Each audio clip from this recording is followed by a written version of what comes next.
Quiero compartir una palabra y quiero que cerremos nuestros ojos. Vamos a decirle: Señor, te amamos, te honramos, te bendecimos. Hemos adorado tu nombre a través de estas canciones al unísono, en un mismo espíritu. Y te hemos dado las gracias y te hemos, Señor, expresado lo que hay en lo profundo de nuestro ser, de nuestro corazón.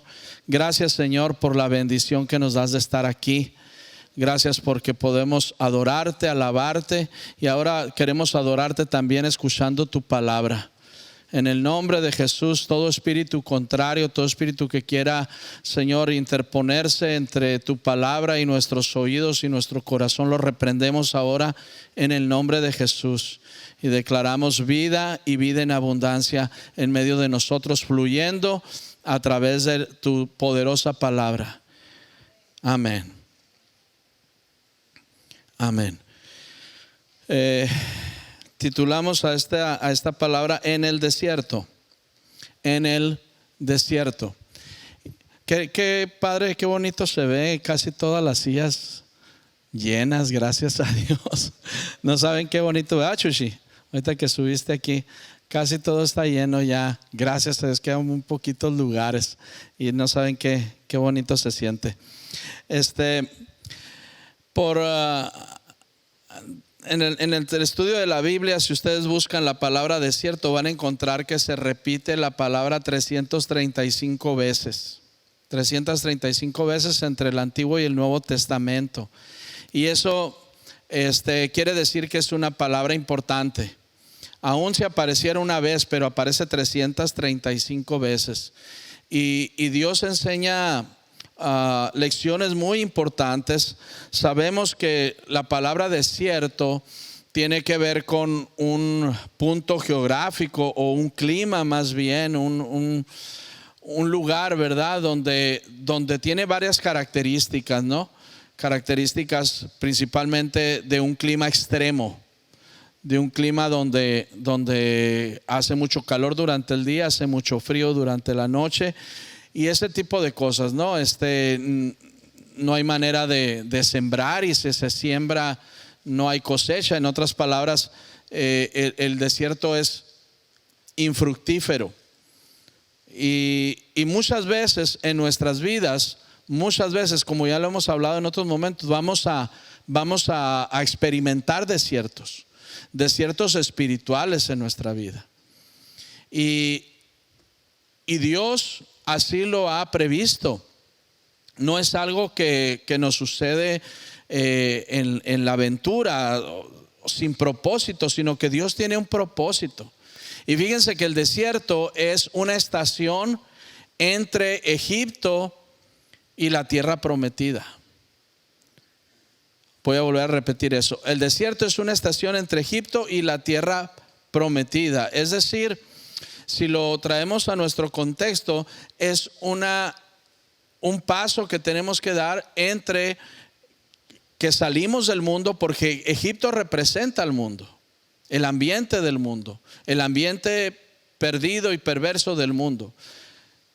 Cuando salimos de ahí, salimos de Egipto, y Dios nos quiere llevar a una vida abundante. Jesús dijo que Él vino a traernos vida y vida en abundancia.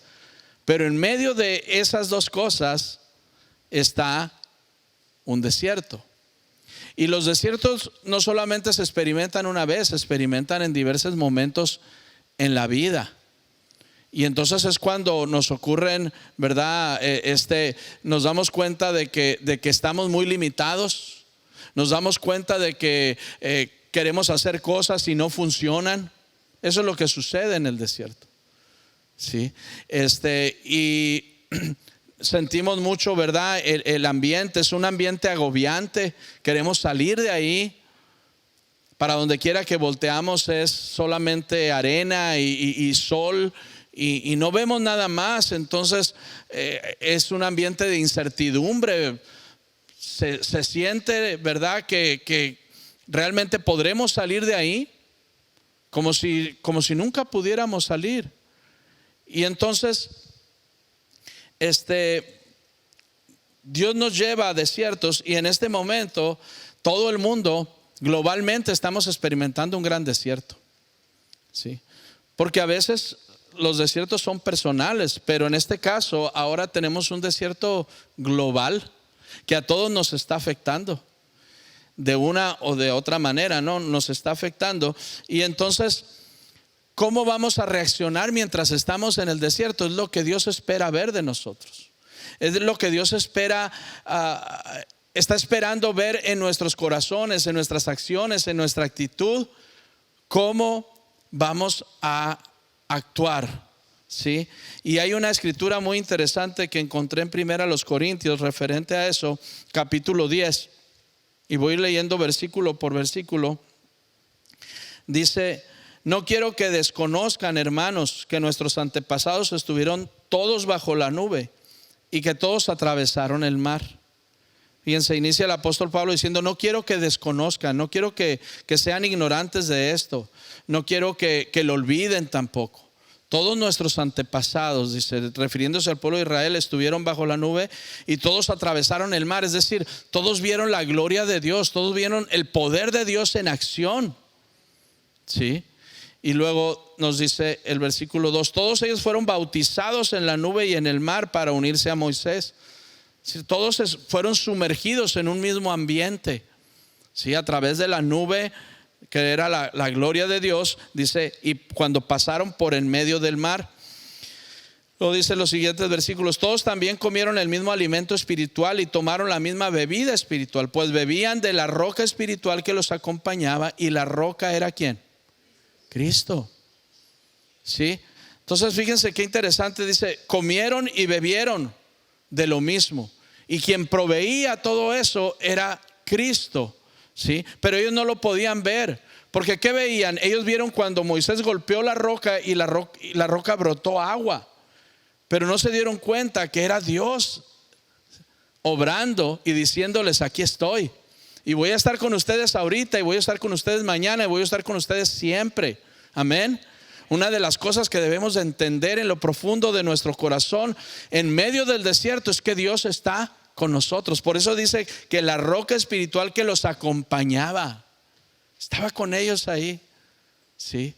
Cristo está con nosotros en medio de este desierto. No importa lo que estés viviendo, no importa lo que estés experimentando, Él está con nosotros. Muy probablemente no lo ves, porque así es, ¿sí? No lo podemos detectar a simple vista. Pero miren lo que dice el versículo 5. Esto es lo interesante. Dice: sin embargo, la mayoría de ellos no agradaron a Dios, y sus cuerpos ¿qué? Quedaron tendidos ¿dónde? Qué impresionante, ¿no? Qué impresionante, porque ellos vieron las 10 plagas en Egipto. Ellos vieron cómo Dios tuvo un duelo con las deidades egipcias. Si ustedes no sabían, ¿verdad? Pero cada plaga que llegó a Egipto era un golpe certero de Dios contra los dioses de Egipto. Para Egipto el río Nilo era un dios, sin embargo Dios lo descompuso. Las ranas eran un dios. Ustedes ven los jeroglíficos egipcios y aparecen las ranas ahí, ¿sí? Y eran un dios, y Dios las envolvió locas a las ranas, ¿sí? El sol era un dios, y Dios apagó el sol. ¿Sabes por qué? Porque le dijo ahí al principio del libro de Éxodo, cuando Moisés habla con Faraón y le dice: deja ir a mi pueblo, porque tú has lastimado a mi hijo, le dice. Y luego le agrega: mi primogénito. Tú has lastimado a mi hijo, mi primogénito. Y no más eso, le dice: por cuanto tú hiciste eso, yo voy a matar a tu hijo, a tu primogénito. Qué tremendo, ¿no? Qué tremendo cómo Dios actúa, y cómo Dios, ¿verdad? Defiende a sus hijos. Cómo Dios protege a sus hijos. Algunos comentaristas y teólogos de pronto dicen que Dios se ve revelado como Padre en el Nuevo Testamento, porque Jesús, ¿verdad? Habla de mi Padre y de mi Padre y de mi Padre. Pero yo veo desde Éxodo que Dios dice: Israel es mi hijo, y no solamente es mi hijo, es mi primogénito. Y yo lo voy a arrancar de tus manos, Faraón, para llevármelo a otra tierra. Pero antes los voy a pasar por el desierto. ¿Sí? Entonces Dios tiene propósitos para que tú y yo no quedemos tendidos en el desierto, porque dice aquí la mayoría quedaron tendidos en el desierto y nunca vieron la tierra prometida. Qué terrible, ¿verdad? Qué terrible cómo saliendo con una esperanza no pudieron llegar, sino que estuvieron 40 años dando vueltas y vueltas y vueltas en el desierto. Se quedaron dando vueltas en el desierto y nunca llegaron, quedaron tendidos ahí. Y muchas veces nosotros hemos experimentado desierto y desierto y desierto y desierto y no salimos del desierto. Como decimos, ¿verdad? Por acá no vemos la nuestra. No vemos algo diferente, algo nuevo. Siempre la vida es de una batalla increíble. Y claro que la vida es de lucha, ¿verdad? Pero Dios quiere llevarnos y ponernos en la tierra prometida. Dios no nos quiere dejar en el desierto. El desierto es una estación, pero muchas veces no entramos. Pero dice ahí por qué. Dice la mayoría de ellos no agradaron a Dios. Y hay otro versículo que dice que sin qué es imposible agradar a Dios. ¿Sin qué? ¿Cómo que sin café? Sin fe. Sin fe es imposible agradar a Dios. Es decir, ¿qué les faltó al pueblo de Israel para que no quedaran en el desierto y pudieran llegar a la tierra prometida? Les faltó fe.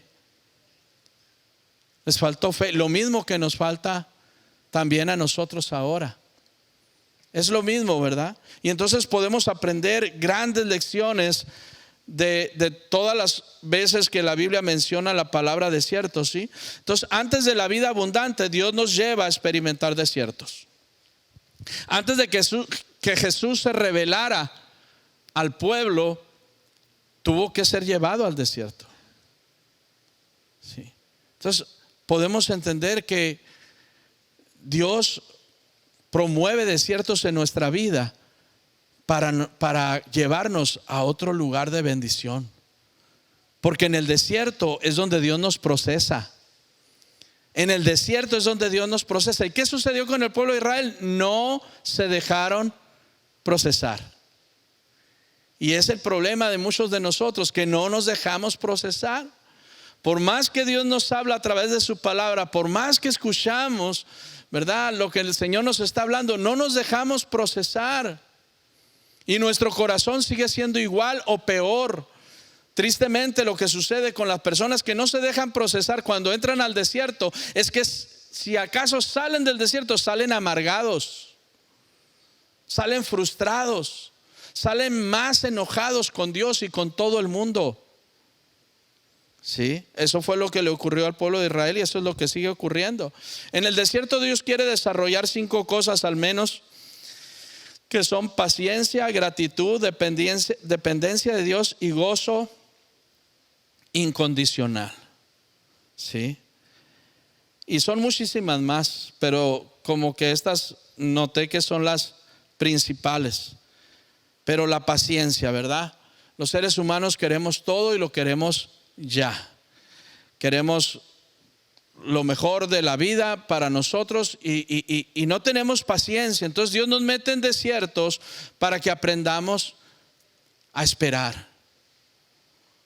Para que aprendamos a esperar. Porque si nosotros conocemos a Dios o llegamos a conocer a Dios, vamos a saber lo que hemos dicho muchas veces, que Dios es bueno todo el tiempo y que todo el tiempo, una vez más, Dios es bueno y todo el tiempo Dios es bueno, ¿sí? Entonces Dios quiere que le confiemos a Él nuestra vida y que aprendamos a esperar en Él. Dios no va a llegar a hacer las cosas a nuestro tiempo. De hecho, muchas veces Dios va a estirar la liga lo más posible. ¿Por qué? Porque Él quiere desarrollar en nosotros esto que se llama paciencia. Paciencia. También quiere que tengamos una actitud de gratitud.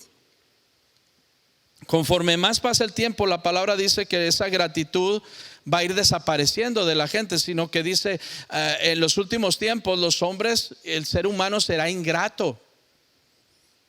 Lo que va a distinguir a la raza humana cada vez más es la ingratitud. En cambio, Dios quiere desarrollar en nosotros la gratitud, y lo hace ¿cómo? A través del desierto. A través de, ¿verdad? Haciéndonos sentir necesidad y limitación. Ellos vieron cómo descendió el maná. Ellos pudieron comer de eso. Ellos vieron cómo surgió agua de la roca.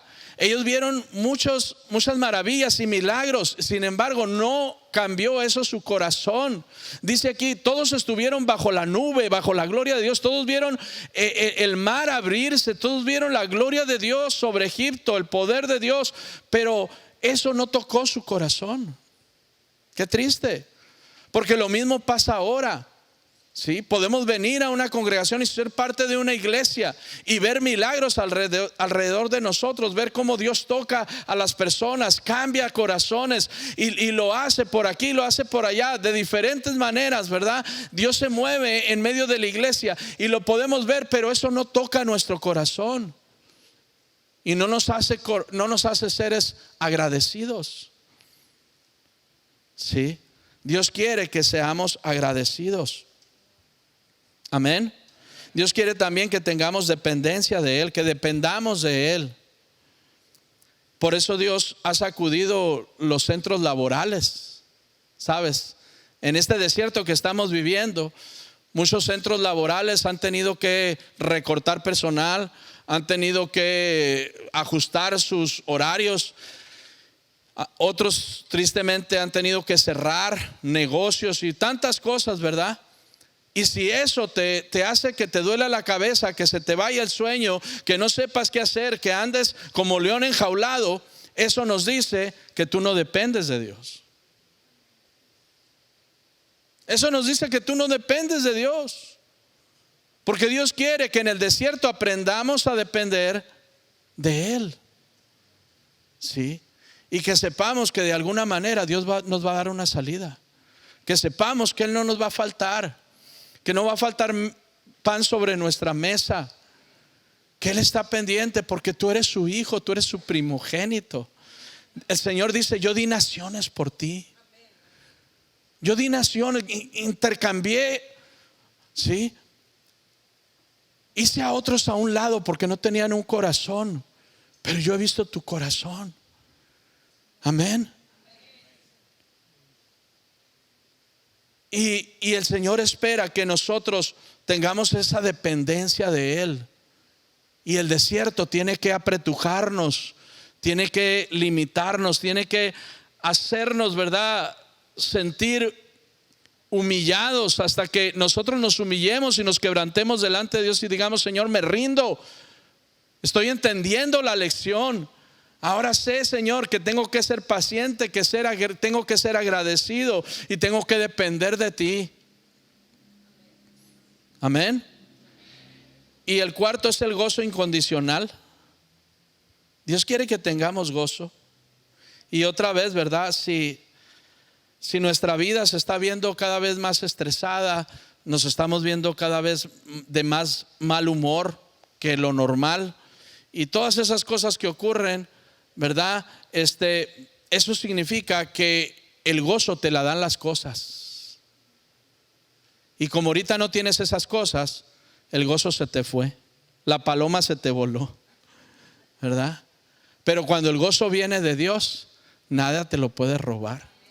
Nada te lo puede quitar. Podremos tener limitaciones, dificultades y situaciones difíciles, pero el gozo permanece. Amén. En medio de todo eso, el gozo permanece. Por eso es un gozo incondicional. No importa las circunstancias. No importan las circunstancias. Mi gozo sigue intacto y todavía mejorado. Y todo esto tiene que ver precisamente con esta última palabrita de 2 letras, que es la fe. La fe se demuestra en todo esto y muchas otras cosas, ¿sí? Que nuestra vida, ¿verdad?, que lleguemos a aprender en el desierto. Dios quiere que en el desierto lleguemos a aprender a abandonarnos en Él, a dejarle todo a Él. Señor, mi vida es tuya, todo es tuyo, mis hijos son tuyos. Amén. Y tenemos tantas tendencias, tenemos tantas heridas, tenemos tantas dificultades. Yo les decía a unos amigos en la semana, ¿verdad? Cómo mi esposa está tomando unas clases especiales de maestría y yo me estoy gozando con ella leyendo sus libros y todo eso. Y como tiene que ver con la condición humana, yo le digo, oye, muchas de las cosas que veo aquí soy yo. De pronto me estoy viendo yo como estoy todo trastornado, ¿no? Y como con quien tienes que hacer vas a hacer tu práctica conmigo, le digo, ¿verdad? Son tantas las cosas que están saliendo aquí a la luz. Yo me estoy viendo ahí, ¿verdad? Dice, una persona que tiene herida de traición, dice, se manifiesta así, así, así, así. Una persona que tiene herida de rechazo se manifiesta así, así. Y de todas esas, ¿verdad? Muchas estoy yo ahí. Digo yo, ¿qué está pasando, verdad? Me estoy descubriendo a mí mismo en todas esas cosas. Pero lo padre de esto es que todos estamos igual. No hay ni uno de ustedes que pueda decir, yo estoy. Todos estamos de alguna manera lastimados. Digo, por si quieren terapia para la maestría. Todos estamos de alguna manera lastimados y todos lo manifestamos de una u otra manera. Sí. Y ahorita mientras hablaba esto me recordaba, por ejemplo, dice, personas que se han sentido traicionadas en su vida quieren tener el control de todo y de todos. Esa es una característica, ¿sí? De los hijos, ¿dónde están? ¿A dónde van? Que no vengan, que no salgan a esta hora, que esto, que es otro. De todo mundo quieren tener control, ¿sí? Y ahí nos falta la fe. Ahí faltamos a la fe. Ahí faltamos a la dependencia de Dios. Ahí faltamos a tantas cosas, pero como ya aprendimos a vivir así, ¿verdad? Pensamos que todo es normal. Por cada 100 personas que logran manejar la adversidad, solo existe una, dice, que logra manejar la prosperidad apropiadamente. Dios nos saca de Egipto y nos quiere llevar a la tierra prometida. La tierra prometida es tierra de bendición, de prosperidad. Pero no vamos a saber manejar la prosperidad si primero Dios no transforma nuestro carácter. Sí. Y hay tantos ejemplos bíblicos que solamente voy a mencionar uno, ¿verdad? Pero el rey Salomón, el rey más grande, más majestuoso, ni siquiera David llegó hasta donde Salomón alcanzó a llegar. Los límites del reino más grande de Israel fueron con Salomón. Los pueblos que estaban bajo su dominio fueron más numerosos bajo Salomón. Algunos se sometieron pacíficamente y otros, ¿verdad? Lo hicieron de otra manera. Pero Salomón es el rey más ilustre de la antigüedad. Si lo catalogamos bajo esas perspectivas o áreas. Sin embargo, él se perdió porque no supo manejar la prosperidad. Qué increíble, ¿verdad? Dice, sus mujeres torcieron su corazón y terminó adorando a los ídolos. No supo adorar, no supo manejar.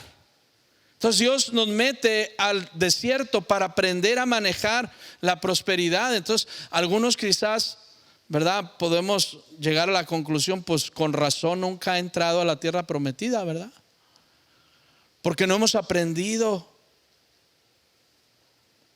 Éxodo 5:1 dice, después Moisés y Aarón entraron a la presencia de Faraón y le dijeron, Jehová el Dios de Israel dice así, deja ir a mi pueblo a celebrarme fiesta. ¿Dónde? En el desierto. Sí. Y otra traducción aquí donde dice celebrarme fiesta significa que vengan a adorarme. La fiesta es una fiesta de adoración. Entonces Dios nos enseña a adorarle en el desierto. En el desierto es cuando Dios nos enseña a adorarle realmente. Y si le adoramos en el desierto, tendremos un corazón para adorarle en la prosperidad. Amén. Entonces, los propósitos de Dios van más allá de lo que nosotros podemos entender o visualizar. Dice el 14:12 de Éxodo: ¿no es esto lo que te hablamos en Egipto, diciendo, déjanos servir a los egipcios? Porque mejor nos fuera servir a los egipcios que morir nosotros. ¿Dónde? En el desierto. Fíjense cómo el corazón de ellos no cambió. Vieron la gloria de Dios, vieron el poder de Dios, pero su corazón no fue transformado. Y una y otra vez tenían esta cantaleta delante de Moisés, ¿verdad? Mejor hubiéramos muerto en Egipto que en el desierto. No se daban cuenta que Dios les quería dar vida y vida en abundancia, pero ellos estaban, ¿verdad? En cuanto venía un revés, en cuanto tenían una necesidad, no tenían paciencia y empezaban a hablar. Empezaban a murmurar, empezaban a chismosear entre ellos. Y Dios dice: yo estoy oyendo lo que dicen en sus casas. Yo estoy escuchando lo que dicen. Estoy oyendo su corazón amargado, triste, torcido. Y Dios dice: yo espero que tengan paciencia, porque yo los voy a salvar. Mi plan es salvarlos, mi plan es ayudarlos. Pero ¿qué sucede, verdad? Que siempre nuestro corazón tiende hacia pensar mal, ¿no? Ya ven que hasta hay un dicho que dice: piensa mal y ¿qué? Y acertarán. Y hasta se lo aplicamos a Dios. Dios no me responde. Ya, para eso quería Dios, ¿verdad? Para eso está ahí, sí, ya sabía, ¿verdad? Dios sacó a su pueblo de Egipto. El desierto sería un instrumento para sacar a Egipto del pueblo. Sí, ya no estaban geográficamente en Egipto, pero Egipto lo traían en la mente y lo tenían en el corazón. Y siempre que podían lo sacaban. Siempre que podían le decían: en Egipto teníamos esto, en Egipto sí nos iba así, en Egipto y en Egipto. Y era su... Sí. Y algunos de nosotros, ¿verdad? También nos llega esos pensamientos, si es que no los sacamos por la boca. Pero cuando yo estaba en el mundo, cuando no conocía a Dios, antes de conocerle, sí. Salmo 119:67 dice: antes de mi aflicción yo me descarrié. Fíjense, el corazón humano se descarría si no conocemos aflicción. La aflicción es un instrumento de Dios para enderezar nuestros caminos. La aflicción es un instrumento de Dios para enderezar nuestros caminos. El Salmo 4:1 dice también: cuando estaba en angustia tú me hiciste ensanchar. Cuando entré en angustia tú ensanchaste mi corazón, mi alma. Cumpliste propósitos en mi vida. Amén. Y vamos a ver un poco de la tentación de Jesús. Dice Mateo 4:1, dice: entonces Jesús fue llevado por el Espíritu al desierto para ser tentado por el diablo. ¿Quién llevó a Jesús al desierto? El Espíritu, dice. Y dice con mayúscula o con minúscula Espíritu. Con mayúscula, ¿verdad? Entonces se refiere al Espíritu de Dios. El Espíritu llevó a Jesús al desierto. Dios llevó a Israel al desierto. Y el Señor también nos lleva a nosotros al desierto. Sí.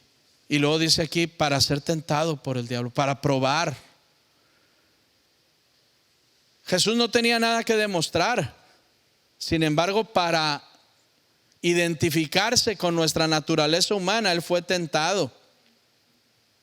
Y luego dice el 2: y después de haber ayunado 40 días y 40 noches, tuvo hambre. Me llamó la atención, ¿verdad? Siempre, pero, o sea, no sé, pero si alguno de nosotros no hubiera desayunado ahorita, ya estuviéramos jalándonos los pelos, ¿no? Los que tienen. Pero ya estuviéramos revolcándonos en nuestra silla, ¿no? Porque no podemos dejar pasar un alimento. Y Jesús dice que llevaba 40 días y 40 noches. Y hasta entonces tuvo hambre, ¿no? Y qué increíble es esto. Yo tuve que buscar ahí realmente lo que decía, pero lo que encontré es que dice que significa que Jesús tuvo hambre de muerte. Es decir, que estaba a punto de morir. Si no comía, estaba a punto de morir. Su hambre era tal que estaba a punto de morir. ¿Sí? Estaba en su momento de humanidad más débil. Y en ese momento Satanás viene. El tentador viene. ¿Sí? Entonces, cuando tú y yo estamos vulnerables, estamos confundidos, estamos con la mente no clara y todo eso, ese es un momento especial para que el tentador venga. Y si estamos en medio del desierto, pues mejor. ¿Sí? De hecho, al enemigo le encanta vivir en el desierto. Jesús lo dijo, ¿no?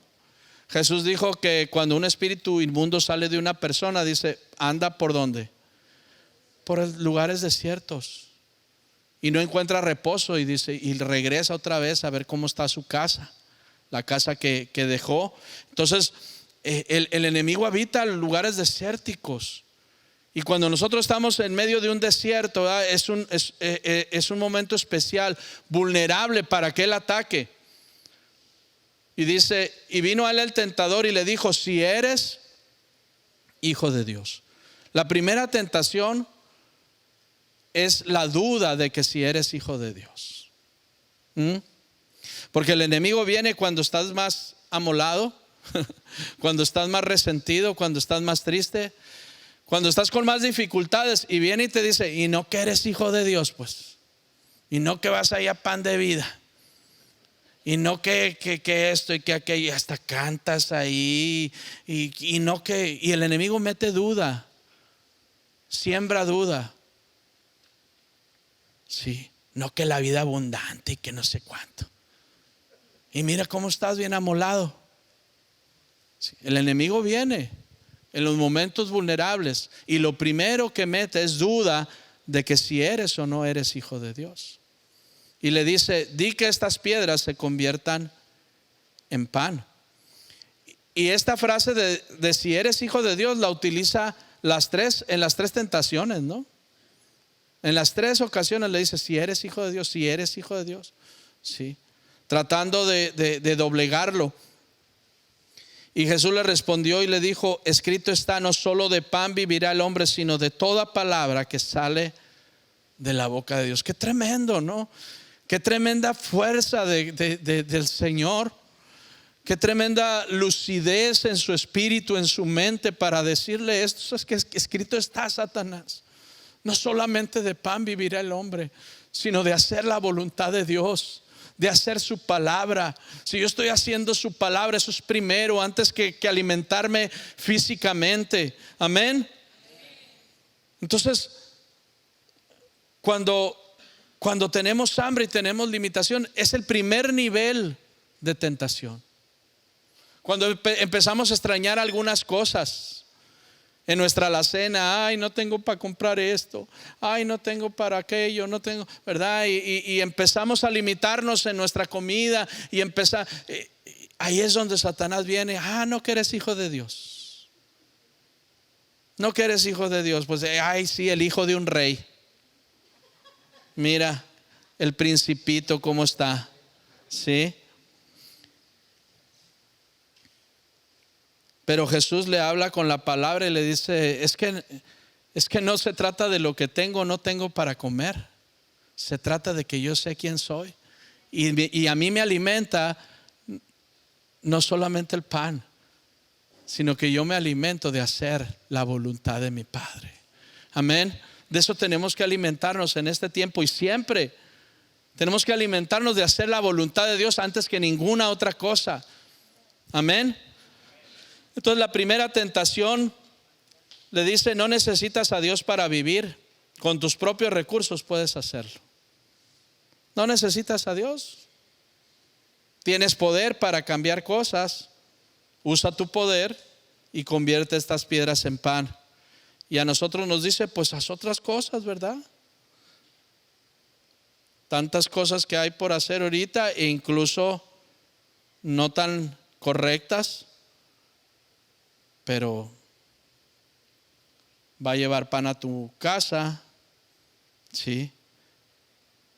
Mateo 4:5. Entonces el diablo le llevó a la santa ciudad y le puso sobre el pináculo del templo, es decir, la parte más alta, más o menos 200 pies, más o menos que 60 metros de altura.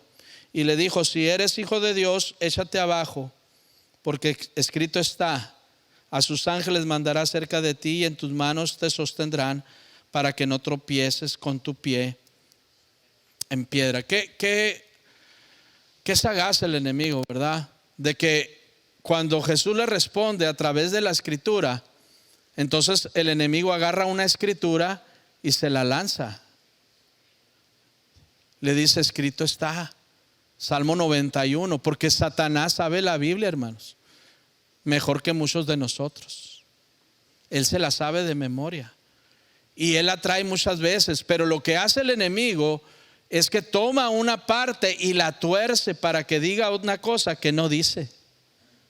¿Sí? Y el enemigo te va a hablar a la mente y te va a hablar al corazón y te va a decir: ay, sí, ¿verdad? No, que dice la palabra esto, que no está escrito esto, que la Biblia dice acá, que la Biblia dice allá. La saca del contexto, la tuerce y la mete en nuestra mente, y muchas veces nosotros caemos, pero Jesús no cayó. Jesús no fue sorprendido, ¿verdad?, con eso. Y Jesús le dijo en el versículo 7: escrito está también: no tentarás al Señor tu Dios. Es decir, Satanás le decía: tírate de aquí, porque al cabo está escrito que a sus ángeles mandará para que tu pie no tropiece. Cuanto más si caes de aquí, Él te va a salvar. Pero el Señor, todo lúcido y todo controlado, le dice: pero escrito está: no tentarás, no pondrás a prueba al Señor tu Dios. Y muchas veces nosotros somos demasiado, nos pasamos de audaces, ¿no? Dios quiere que seamos audaces, pero se nos va a veces manejando en la carretera. Al cabo, Dios está conmigo siempre, ¿verdad? 180 kilómetros. y estamos tentando a Dios. Cuando sobrepasamos ciertos límites, estamos tentando a Dios, pensando que Dios así le va a hacer, ¿verdad? Como dice el Goebbels, ¿no? De aquel brother, ¿se acuerdan? Que fue a visitar a una persona que se había accidentado, creo que era pastor, y venía de otro lugar y se accidentó muy feo, y le dice: ¿Qué pasó, hermano? ¿Por qué tuviste ese accidente? Le dice: no, pues es que venía bien cansado. Y le dije: Dios mío, te entrego el volante, me voy a dormir. Y obviamente que dio vueltas en la carretera, ¿no?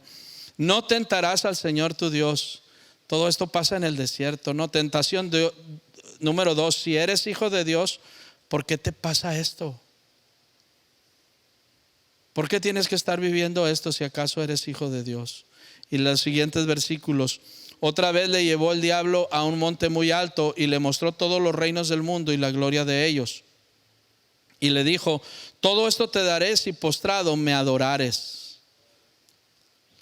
Satanás, hagan de cuenta que dijo: bueno, ¿para qué le damos tantas vueltas? Adórame nomás.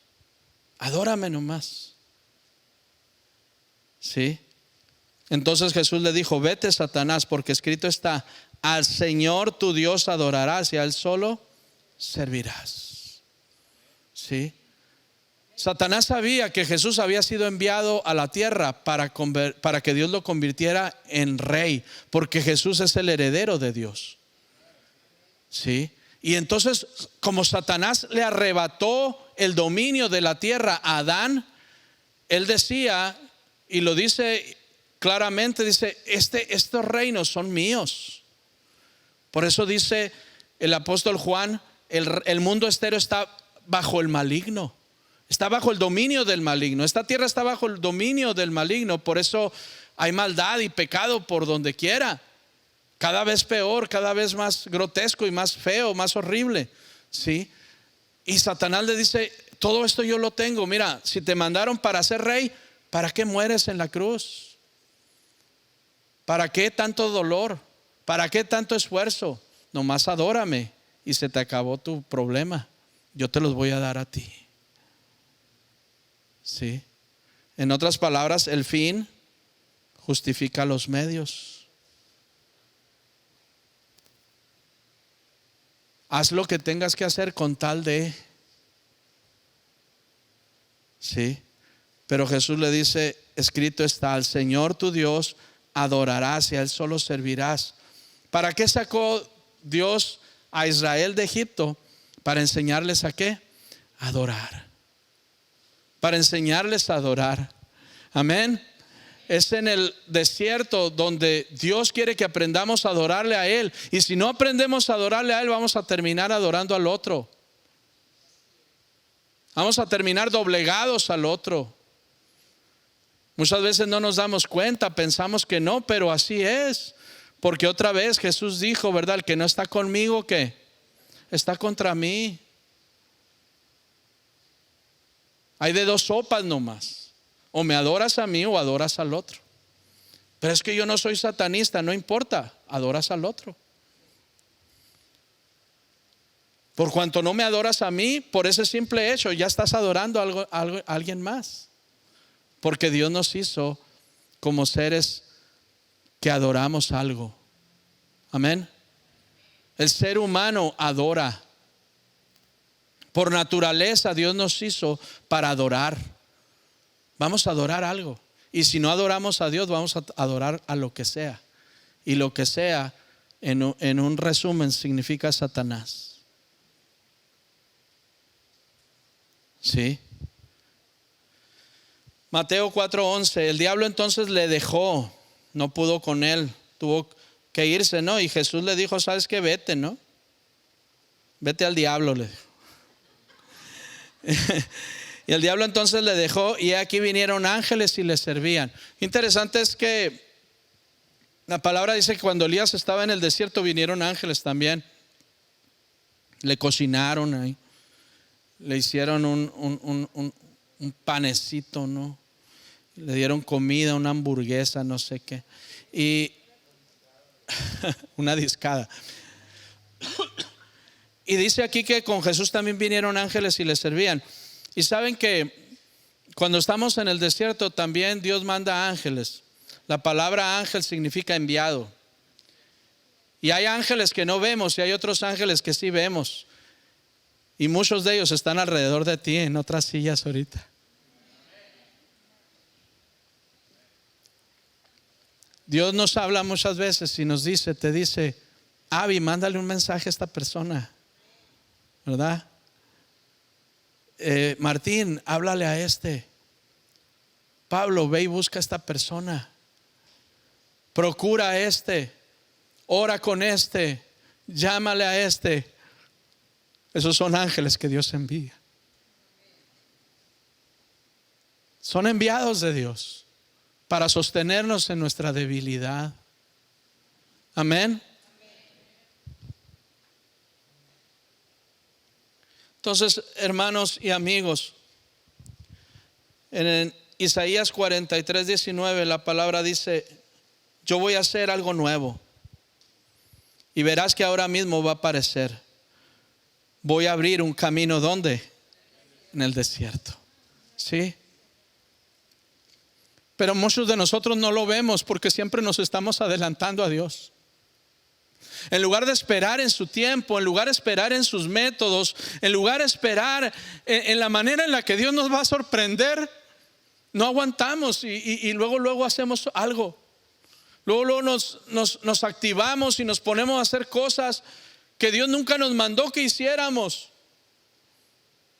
Y entonces Dios dice, bueno, pues te iba a abrir el camino, porque yo te prometí abrirte un camino en el desierto. Lo iba a hacer, pero ya te lo abriste tú. Bueno, pues quédate con ese camino. Y resulta que ese camino pues no es muy certero, no es muy seguro, ¿verdad? Y dice, y ríos en tierra solitaria, ríos en la soledad. ¿Sabes cuál es el río de Dios sobre esta tierra? Es la unción, el poder del Espíritu Santo.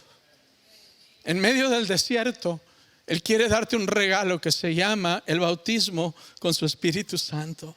Él quiere derramar sobre ti esa gloria que viene del cielo y que tenemos que buscarla, tenemos que clamarla, como hemos dicho en estos días. Clama al Señor, dile: dame de tu Espíritu Santo. Y no te asustes cuando empiecen a surgir de ti palabras, cuando empiecen a surgir de ti oración que tú no tenías planeadas hacer. ¿Por qué? Porque el Espíritu Santo empieza a tomar tu lengua. Y cuando toma tu lengua, toma todo lo que tú eres, porque dice la palabra que la lengua es el timón de nuestra vida. Así como el barco tiene un timón, dice Santiago, así nuestro cuerpo tiene un timón y se llama la lengua. Y cuando Dios toma nuestra lengua, entonces toma todo lo que somos. Y entonces empieza a fluir su río sobre nuestra vida. Y en medio de que el mundo se está destruyendo y no sabe qué hacer, tú y yo estamos llenos de gracia, de poder de Dios, de la alegría, del gozo de Dios, de agradecimiento. Somos otro rollo. Somos otra cosa. ¿Por qué? Porque el poder de Dios y la gracia de Dios están sobre nosotros. Y el desierto efectuó su proceso en nuestras vidas. Amén. Y comenzamos a entrar a la tierra prometida. Dice Oseas 2:14: pero he aquí, yo la traeré y la llevaré al desierto y hablaré ¿a qué? A su corazón. En otra versión dice: yo la voy a llevar al desierto y la voy a enamorar. Dios quiere enamorarte en el desierto. En el desierto es donde Dios está más cerca y quiere enamorarte. Quiere hablar a tu corazón y quiere que sepas de una vez por todas que Él nunca te va a dejar, que va a cumplir sus palabras, que va a cumplir cada jota, cada tilde, cada una de las letras que Él nos dejó. Él está comprometido con ellas, pero Él quiere que tú y yo desarrollemos gratitud, paciencia, dependencia de Dios. Amén. Él quiere hablarnos a nuestro corazón y enamorarnos. Él quiere enamorarte. Él quiere enamorarte, iglesia. Y este último versículo que a mí es uno de mis favoritos, ¿verdad? Isaías 58:11 dice: Jehová te pastoreará ¿cuándo? Siempre.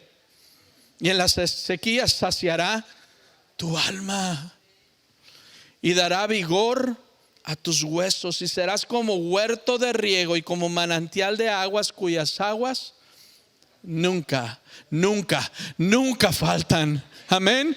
¿Cuántos dicen amén? Esa es palabra para mí. El Señor te pastoreará siempre, iglesia. En las sequías Él guardará tu alma. Él te saciará. Él dará vigor a tus huesos. Amén. ¿No les ha tocado? Yo creo que sí, ¿verdad? A veces uno como pastor le llaman y le piden que vaya a orar por alguna persona que está en necesidad, en enfermedad. Algunos ya en enfermedad de las que les llaman una etapa terminal. Y uno va y sinceramente en la humanidad uno piensa: ¿y qué le voy a decir? ¿Y qué le puedo hablar, Dios mío? ¿Qué puede salir de mi boca para tocar el corazón de esta persona? Señor, úsame. Y uno entra, ¿verdad? Con la obediencia de parte del Señor, a veces a un cuarto de hospital y empiezas a hablar con aquella persona y resulta que ellos te empiezan a hablar a ti. Y te empiezan a expresar la palabra de Dios, y ves en ellos la paz de Cristo, y ves en ellos, ¿verdad?, algo más grande que uno termina: ¿sabes qué? Ora por mí, mano. Uno termina diciéndoles: ora tú por mí, porque hay un agua que fluye de ti. Hay un manantial que está fluyendo de ti que yo no puedo entender, ¿verdad? ¿Por qué? Porque han pasado el desierto. Y el desierto no los destruyó. El desierto los mejoró. Hermanos, este desierto no nos va a destruir, nos va a mejorar. En la medida que nosotros le dejemos a Jesús que opere en nuestra vida, en la medida que le digamos al Espíritu: Espíritu, ven, y lléname y sáciame y cámbiame y hazme entender y hazme actuar y dame otra mente. Saca de mí a Egipto. Ya no quiero pensar como piensa Egipto, quiero pensar como piensas tú. Quiero tener tu mente en mi cabeza. Quiero tener tu alma en mi corazón. Espíritu de Dios. Amén. Dice la versión NBI: el Señor te guiará siempre, te saciará en tierras resecas y fortalecerá tus huesos. Serás como jardín bien regado, como manantial cuyas aguas no se agotan. Ese quiero ser yo. ¿Cuántos dicen yo también? Amén. Así quiero ser yo, Señor. ¿Por qué no cierras tus ojos y le dices?